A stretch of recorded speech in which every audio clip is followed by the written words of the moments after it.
Welcome back to Face the Nation. We turn now to Texas Republican Congressman Dan Crenshaw, who joins us this morning from Humble, Texas. Welcome to Face the Nation.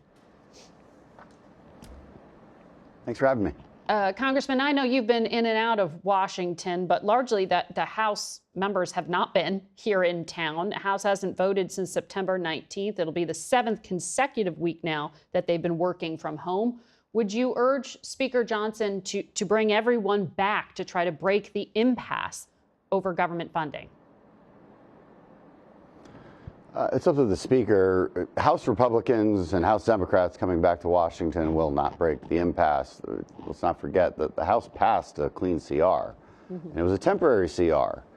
Okay, and you know, Democrats keep saying, you know, the Republicans have no intent to negotiate. We can't trust them to want to negotiate if we reopen the government. That's nonsense. If we had passed a year-long CR, I think they could make that argument. That's usually an indicator that we really don't want to talk about the budget right now. We want to kick the can down the road for a year. But when you pass a very short-term duration CR, a 7-week one, yeah, it is a clear indication that we intend on continuing those conversations. So look, there's other things we could do. The reason I keep going back is because I work on the Intelligence Committee, and I have to do that work from inside D.C. There's a number of reasons people go back. But look, in the end, the Senate has to deal with this. And the Senate Democrats just have to reopen the government. It's that simple. They voted, I don't even, what is it, 15 times now to keep it closed? Yeah. They wouldn't even vote to keep federal workers paid. That was a crazy lifeline that Senator Thune gave them, allowing them to vote, almost have the easy way out, allow them to at least vote to take the pain off of federal workers, and they voted that down too. I really don't know what their strategy is at this point. They're the ones who need to figure this out. So perhaps you heard Senator Warner at the top of the program say, you know, conversations are happening this week. He was hoping that there would be some end. On your side of the Capitol, you're saying you don't see signs of this ending this week? Don't see what? Sorry. I don't see us going back into session. I think we would have been notified by now. Yeah. But again, the impasse is not in the House. You know, we passed it out of the House. But to come to an agreement, which is what he was. The senator was talking about everyone getting together and going to the White House with the president to hammer this out. The speaker, at least. It doesn't sound like you have that level of optimism. But let's talk about the impact where you are. Your district includes parts of Houston. We checked the numbers, and it appears 350,000 Houston area families may have some difficulty with their food stamps, these SNAP benefits, because of the standoff. Have you gotten any guidance from the state or from the administration about whether people will get food payments this week? Well, from what I can tell from the administration's statements, I mean, they're going to try to use the emergency contingency fund on a temporary basis. But look, I think there's about $6 billion in that fund. Yeah. The monthly SNAP benefits cost Americans $9 billion. So that is a very, very small Band-Aid. And the only way you're going to get SNAP benefits back on track is if Democrats vote for our clean CR. I visited a food bank recently. Yeah, they're preparing for a huge influx in demand. Yeah. You know, the state can only do so much on this. All of us can only do so much. There's a really simple solution to this, which is just keep the government open. And you know, you want to negotiate this very complex healthcare issue, which is what Democrats say they want. I think they kind of chose it out of randomly and all of a sudden decided to throw this temper tantrum. But fine, let's negotiate it. But you have to do it with the government open and not hold a gun. You're not holding a gun to our heads. You're holding a gun to the regular American people's heads. You are on the Intelligence Committee. You mentioned you have had to come back here to view what I assume is classified intelligence. The president confirmed a few weeks back that he had authorized some CIA activity in Venezuela. He didn't give detail on that. But have you seen any evidence that the U.S. pressure campaign on Nicolas Maduro is working, that all this military hardware that's being moved around into the region is doing something? I can only tell you what I can assume. Look, having been out of session, we aren't getting the briefings because we aren't there. One of the reasons I keep going back is to look into these things. The broader question, this is more of a geopolitical question, is the pressure campaign working. Well, look, deterrence almost always works, especially when you're dealing with the dictators like Maduro. They only listen to one thing, which is power. And Venezuela has been largely left alone by American administrations. The Western Hemisphere has been left alone, and I think this president's taking it much more seriously. Look, the Venezuelan government is it's a fake government, right? He ran a rigged election. Everyone knows that. It's propped up by the Cubans and by the Russians. Right. They have been in collusion with terrorist groups like the FARC for years. It has been an annoyance to countries like Colombia for years. There's many high-ranking officials in Venezuelan government that are literally under indictment for drug trafficking. It is effectively a narco-terrorist state. But Maduro's still in power. Narco-terrorists. Yeah. Maduro what? Sorry? But he still is in power. That's what we were just talking about that with Senator Warner, the need for more information to go to lawmakers about exactly what the extent is going to be of U.S. military involvement. Would you support U.S. land strikes in Venezuela? Actually, boots on the ground in Venezuela. Land strikes. Yeah, I mean, I think we would have to have a longer conversation about doing something to that extent. But I think what the president is doing right now is very much within rational legal means, looking at drug boats that we have. And people ask, do we have the intelligence to really know what these drug boats are and who's on them? Yes, we do. That I can say. Right, we have multi-source intelligence so we know for sure what we're actually shooting at, and we don't even shoot at all the targets. Yeah. And people say, well, why can't you just interdict it all? And I say, well, how many boats do you think we have? How many boats and helicopters do you think you have? And you know how risky an interdiction operation is? You're going to put people's lives at stake, and we've been doing that for years, and it hasn't worked. And so you do need to try something new because it is an imminent harm to the United States, and that's clearly within the president's authority under Article 2. So. I don't wring my hands over what's going on right now. Talking hypotheticals about invading Venezuela, I mean, that's not really what we're talking about right now. No, I was asking about land strikes, but let me ask you about something some of your fellow conservatives have been talking quite a lot about, including Mitch McConnell. He's been concerned about anti-Semitism on the right. Senator Ted Cruz of Texas said he's seen more anti-Semitism in the past 6 months than in his entire life. Take a listen. This is a poison, and I believe we are facing an existential crisis in our party and in our country. If you sit there with someone who says Adolf Hitler was very, very cool, and that their mission is to combat and defeat global Jewry, and you say nothing, then you are a coward, and you are complicit in that evil. He was specifically referring there to a widely watched interview Tucker Carlson did with far-right commentator and Holocaust denier Nick Fuentes. Do you share Senator Cruz's concern about your party? Oh, yeah. Mr. Cruz put it pretty well. I've had a long-standing feud with Tucker Carlson. I'm glad everyone else is. It's also waking up now to how bad of a person he is. He's changed a lot over the last 20 years. Hard to say why, but it doesn't really matter why. I mean, you have a guy like Fuentes on your show. You're uplifting what is a guy who has really fallen off the radar. He used to send his followers to my events and try to ask me a bunch of questions about the Jews and Israel support and all that, and try to disrupt events. And they would try to infiltrate the MAGA movement. They were really on a downhill slide. And for Tucker to have him on, Senator Cruz is exactly right. And this idea that we have to, that it's cancel culture if we keep Tucker out of our circles from now on is just nonsense. I literally wrote a book on cancel culture, so I've thought deeply about this. Cancel culture means you're canceling someone for what is basically a mainstream belief, or maybe a small honest mistake they made. That would be maybe considered cancel culture. It's not cancel culture when you say, look, I want to disassociate myself from you because your beliefs are crazy and you're psychopathic and you are falling apart in front of everyone. Disassociation is not canceling anyone, and I know some have suggested it is. So I think moral clarity is a lot more important in this case. Congressman Crenshaw, we have to leave it there. Thank you for your time this morning. We'll be right back.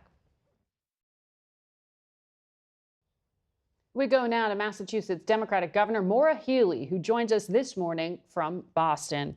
Governor, welcome to Face the Nation. Good morning. A family of 4 receiving food stamps makes $31,000 or less per year. That program gives less than $200 a month to 1 in 8 Americans. It's 42 million people. I know you joined this lawsuit to try to sue the administration to get them to use emergency funding to pay for food stamps during the government shutdown.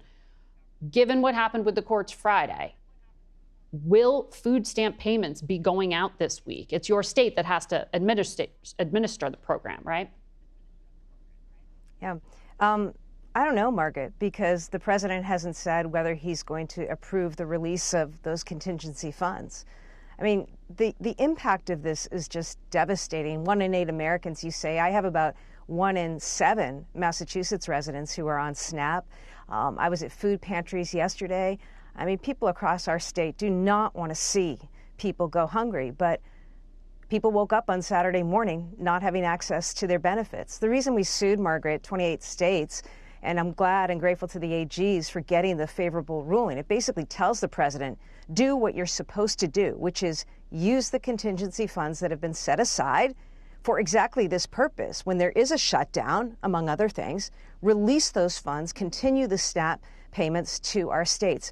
I strongly urge that. I hope it happens immediately on Monday. People in this country should not go hungry, and I think Americans don't want to see their brothers and sisters go hungry. Well, that federal judge in Rhode Island ordered full payments by Monday or partial SNAP payments by Wednesday. On another network, the Treasury Secretary was asked if the administration would do just that, and he said, could be.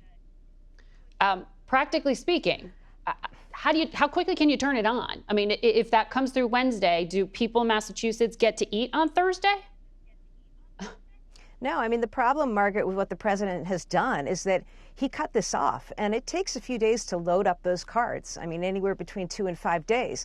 I will tell you what I am doing as governor, because I've got to protect my residents. I've got to work with others to make sure that they are fed. We've advanced funding to our food pantries. We stood up a United Way fund, and already, $3 million, I think, in contributions have come through this week. We have seen an incredible outpouring of volunteers. I was at food pantries yesterday, and the turnout is something. And, but this is not sustainable, right? I mean, we cannot continue along this path, which is why he needs to release those funds, as at least one court told him to do, right now, as soon as possible, because it takes us time to load up those cards. So here's how President Trump described the shutdown impact Friday. Take a listen. All they have to do is say, the government is open, and that's the end of it. And, largely, when you talk about SNAP, you're talking about largely Democrats. But I'm president. I want to help everybody. I want to help Democrats and Republicans. But when you're talking about SNAP, if you look, it's largely Democrats. They're hurting their own people. Doesn't he have a point that your party is responsible for some of this pain? Absolutely not. And frankly, that's a really insulting comment.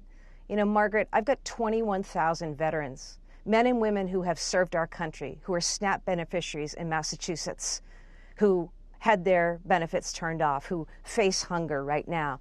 To be clear, you want to know who SNAP beneficiaries are in this country? There are seniors, they're kids, and they're people with disabilities. They live in every state, in every city and town around this country. And for the president to even suggest something like that or to say something like that is insulting. And this is the problem with DC. You showed the poll, right? I mean, at the end of the day, the president and Republicans control the House, the Senate, and the White House. And, Mike Johnson hasn't had these guys back in session, I think, but for 12 out of 100 of the last days. So get back to Washington, get back to the table, sort this out. Americans want to see that people are fed. They want to make sure that they have access to child care, because Head Start's getting turned off too. And they don't want to see their health premiums go up. I mean, that's what's happening right now, and the impact is being felt everywhere.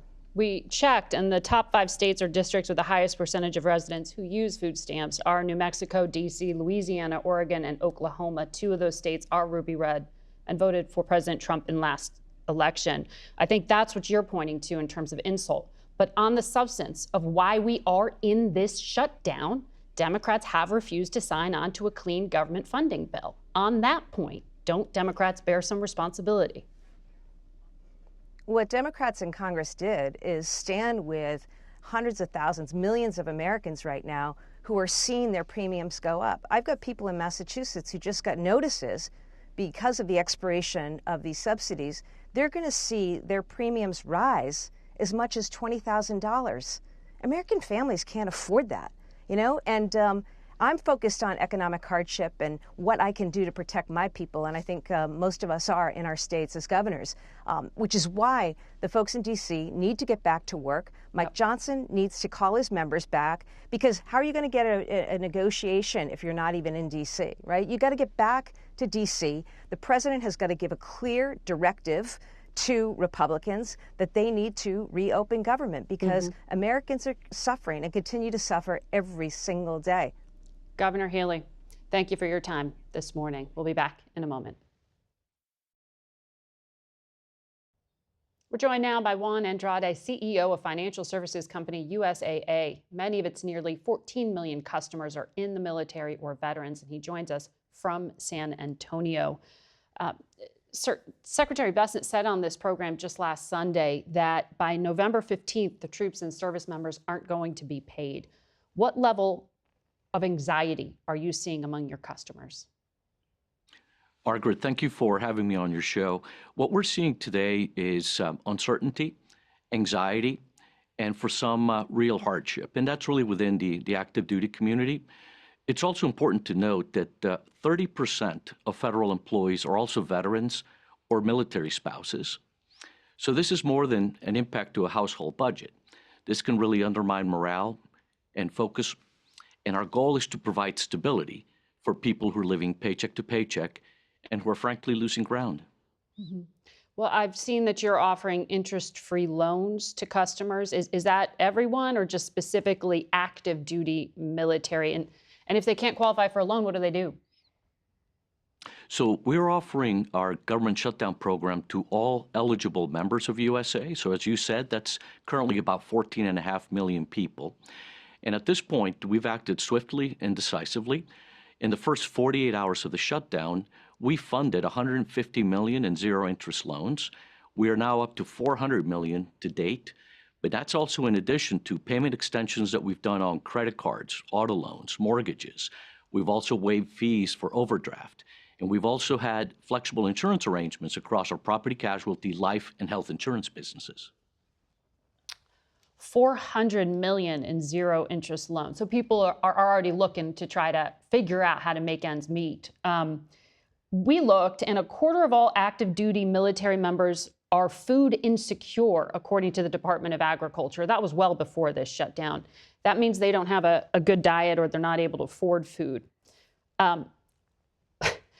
We already saw strain on a lot of that active duty military. Can you give us a sense of what this means for someone now to look at the calendar and know November 15th there's no pay coming? Yeah, and I agree. This is one of the reasons why we've already funded $400 million in loans at this point in time. People are preparing for an uncertain period of time. And this is very important to them, particularly if we think about our younger enlisted, and particularly those with families. Dual incomes in military families is not a luxury, it's a necessity. So these are people that we're very worried about, and we want to make sure that they're stable through this period of time. The other part of this, and frankly the reason for doing these zero-interest loans, is we want to make sure that they don't turn to high-interest rate payday loans or high-interest rate credit cards at the same time. And the unemployment rate among civilian military spouses is almost 5 times the national average, to your point, that they need dual income. Many can't do that.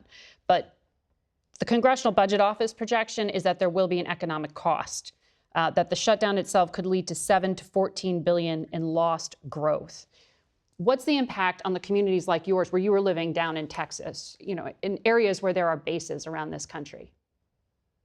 Sure, I think you see it in a few ways. I think one is definitely on consumer spending.